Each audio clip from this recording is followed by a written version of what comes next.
Assalamualaikum warahmatullahi wabarakatuh. Perkenalkan, nama saya Kahfi Rahmah dari SD Negeri Wotwono, CGP Angkatan 2, Kabupaten Kebumen. Pada materi coaching kali ini, untuk memenuhi tugas ruang kolaborasi modul 2 3A51, saya akan mempraktikkan coaching saya bersama teman saya dalam suatu kasus. Dalam praktik coaching ini, saya Kahfi Rahmah sebagai coach dan teman saya Siti Hariroh sebagai coachee. Kasusnya adalah sebagai berikut.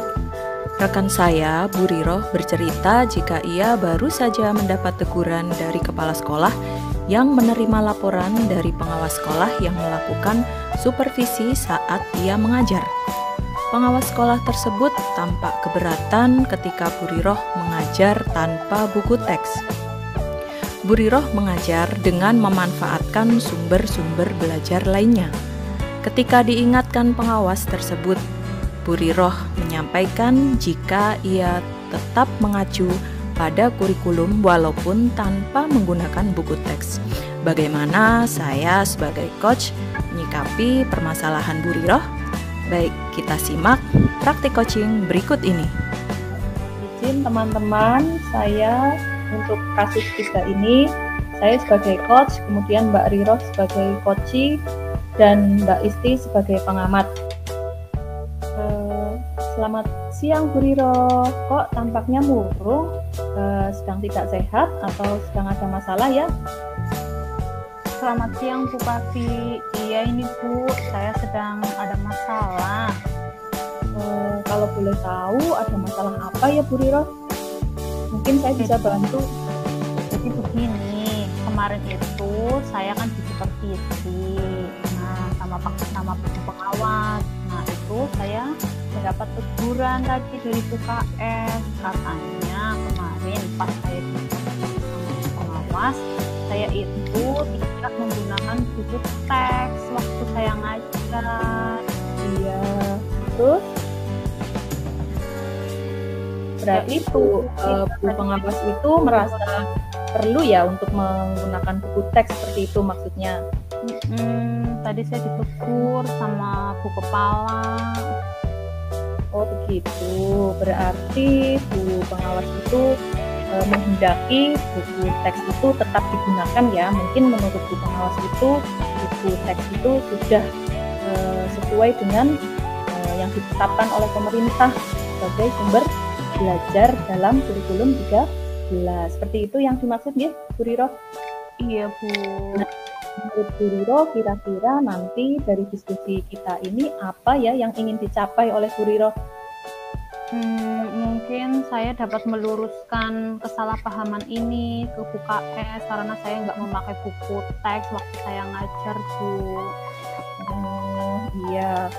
Baik Bu Riroh, meluruskan permasalahan itu sebetulnya merupakan ide yang bagus itu ya Bu ya. Kalau boleh saya tahu ketika Bu Riroh mengajar itu materi apa ya yang disampaikan? Saya itu kemarin mengajar tentang perkembangbiakan hewan, Bu. Lalu sumber yang Ibu gunakan apa?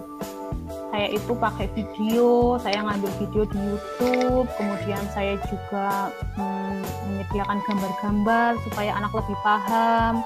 Selain itu saya juga menyuruh anak untuk menyebutkanlah hewan-hewan yang mereka pelihara seperti itu dengan mengamati lingkungan di dekat sekolah ini. Seperti itu, Bu. Wah, sudah bagus ya apa yang sudah Bu Riroh gunakan. Sebetulnya video, gambar itu merupakan media yang sesuai untuk usia murid Ibu. Biasanya itu lebih memudahkan siswa untuk memahami materi. Iya Bu, saya juga sudah merancang RPP-nya itu sama bahan ajarnya juga berdasarkan pada kurikulum sesuai dengan KI dan KD yang sudah ditetapkan dalam tujuan pembelajaran. Cuma saya tidak memakai buku teks, Bu. Kalau boleh saya tahu apa yang dikatakan Bu pengawas kepada Bu kepala sekolah tentang sumber yang Ibu Riroh gunakan? Ya katanya sih sudah baik, cuma saya disuruh memasukkan buku teksnya itu, buku teks yang diterbitkan dari pemerintah itu, buku kurikulum 2013. Baik Bu Riroh, berarti dengan sumber belajar yang sudah Ibu gunakan, Kira-kira dampaknya apa kepada murid yang sudah Ibu terapkan di kelas? Murid itu lebih senang malah Bu, mereka langsung mengamati video, mengamati gambar, mereka sangat antusias waktu belajar. Sebetulnya respon dari anak-anak sudah positif ya Bu dengan pembelajaran yang diterapkan Bu Riro, sebetulnya. Iya, dan hasil anak pun hasil belajarnya mereka itu bagus-bagus loh Bu, tidak ada yang di bawah KKM.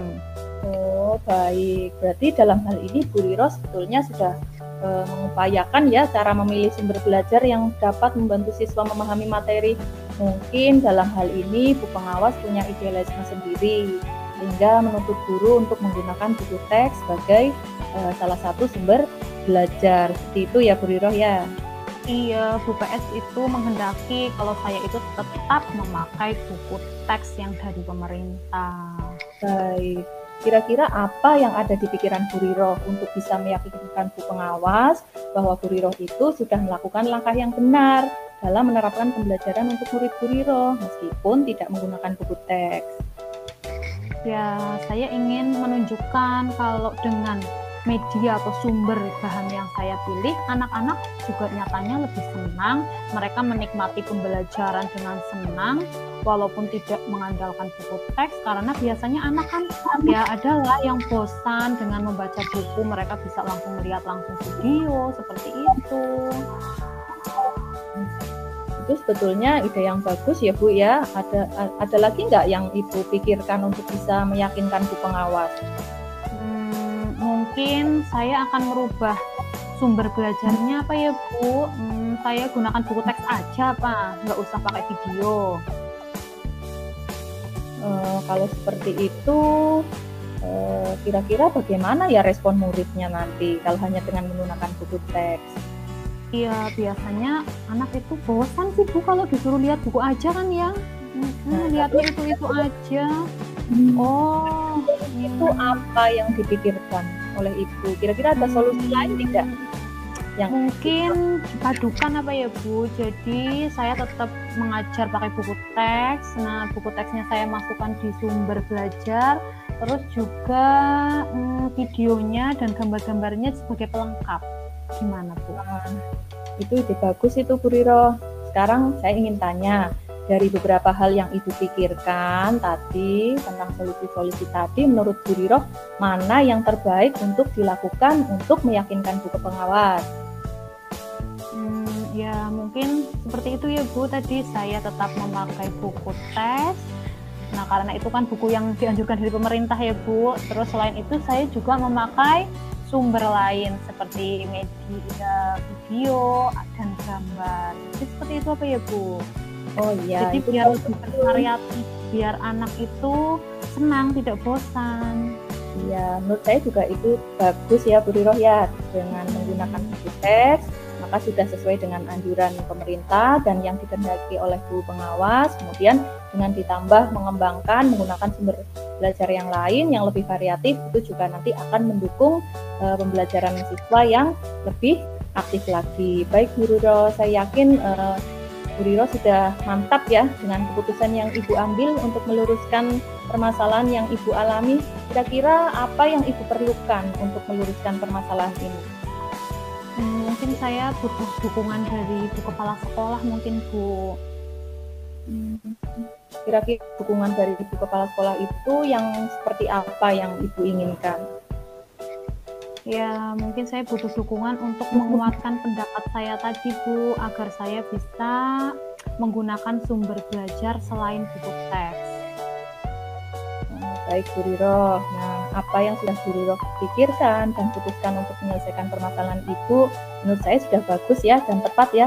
Tetap semangat Bu Riro, dengan cara tersebut mudah-mudahan nanti Bu Pengawas tujuan yang Ibu terapkan dalam pembelajaran dengan menggunakan sumber belajar yang bervariatif. Seperti itu ya Bu Riro ya. Baik, untuk terakhir saya ingin menanyakan apakah Bu Riro, menurut Bu Riro tujuan dari diskusi ini sudah tercapai? Sudah Bu, alhamdulillah saya mantap. Nah, dengan ini saya bisa meyakinkan UKS. Terima kasih Bu bantuannya. Nanti saya ini sudah menemukan solusi yang tepat. Ya, sama-sama Bu Riro, selamat siang. Selamat siang Bu Kavi. Ya. Terima kasih teman-teman, itu tadi proses coaching yang dilakukan oleh saya dan Bu Riro untuk menyikapi kasus yang ketiga.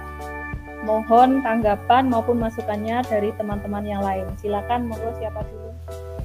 Monggo Bu Puspita, dibuka videonya. Terima kasih. Dari hasil pengamatan saya di praktek ini, alhamdulillah mengalir seperti di kenyataan yang sebenarnya. Antara coach dengan coach ini terjadi komunikasi yang saling ada timbal balik, kemudian dari segi instrumen, dari tujuan sudah berhasil dicapai, kemudian di akhir itu juga diyakinkan lagi, ditanyakan lagi kepada coach apakah sudah maksudnya punya keputusan atau tujuannya tadi sudah dapat dicapai apa belum, ini untuk memantapkan lagi dari coach.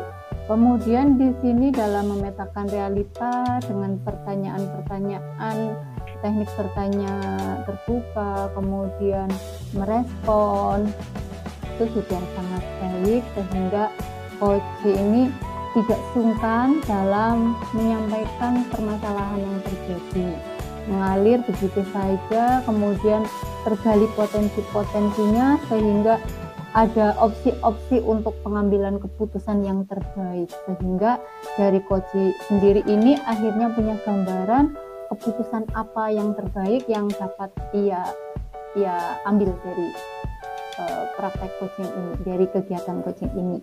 Ya, terima kasih dari saya, cukup sekian. Oh iya, tentunya hasilnya sudah sangat baik dan untuk nilainya sama seperti yang segini. Assalamualaikum warahmatullahi wabarakatuh. Waalaikumsalam warahmatullahi wabarakatuh. Demikian praktik coaching kasus 3 dari kami. Semoga bisa diambil manfaat. Terima kasih. Wassalamualaikum warahmatullahi wabarakatuh. Salam dan bahagia.